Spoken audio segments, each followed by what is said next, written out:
Childhood trauma and emotion. What are the emotional consequences of childhood trauma? Well, what is childhood trauma? Childhood trauma is any traumatic event that occurs early in a child's life and causes significant physical and/or emotional harm.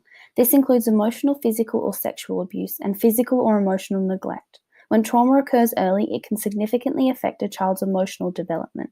Now, what are the emotional consequences of childhood trauma and why do they occur? Attachment theory can be used to explain the emotional consequences of childhood trauma. Essentially, attachment theory describes the ability of an individual to form an emotional and physical attachment to another person who gives them a sense of stability and security necessary to grow and develop.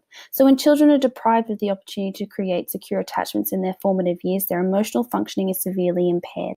Impaired emotional functioning, also known as emotional dysregulation, is an important outcome of childhood trauma and has roots in numerous aspects of an affected person's life, including relationship problems, depression and anxiety, substance abuse and self-injurious behaviors, and eating disorders.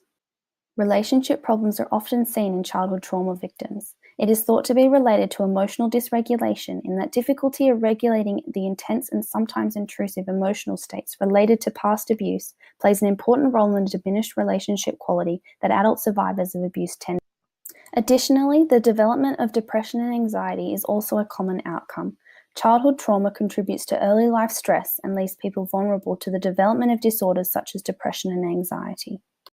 Substance abuse and self-injurious behaviors also occur. They both have similar causes stemming from emotional dysregulation. When one's emotional regulation is lacking, they do not possess adequate emotion regulation strategies to tolerate strong negative emotions. So activities like substance use and self-injurious behaviors become a maladaptive coping mechanism used repeatedly when these emotions arise. Eating disorders are also a known outcome of childhood trauma. Emotional and sexual abuse contribute to emotional dysregulation, which can then result in disturbed impulse regulation and perfectionism.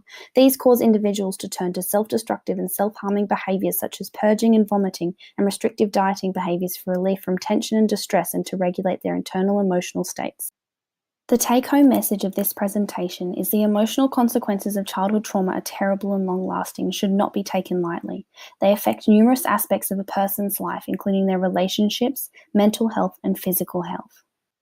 For more information, visit the Wikiversity page Childhood Trauma and Emotion. What are the emotional consequences of childhood trauma?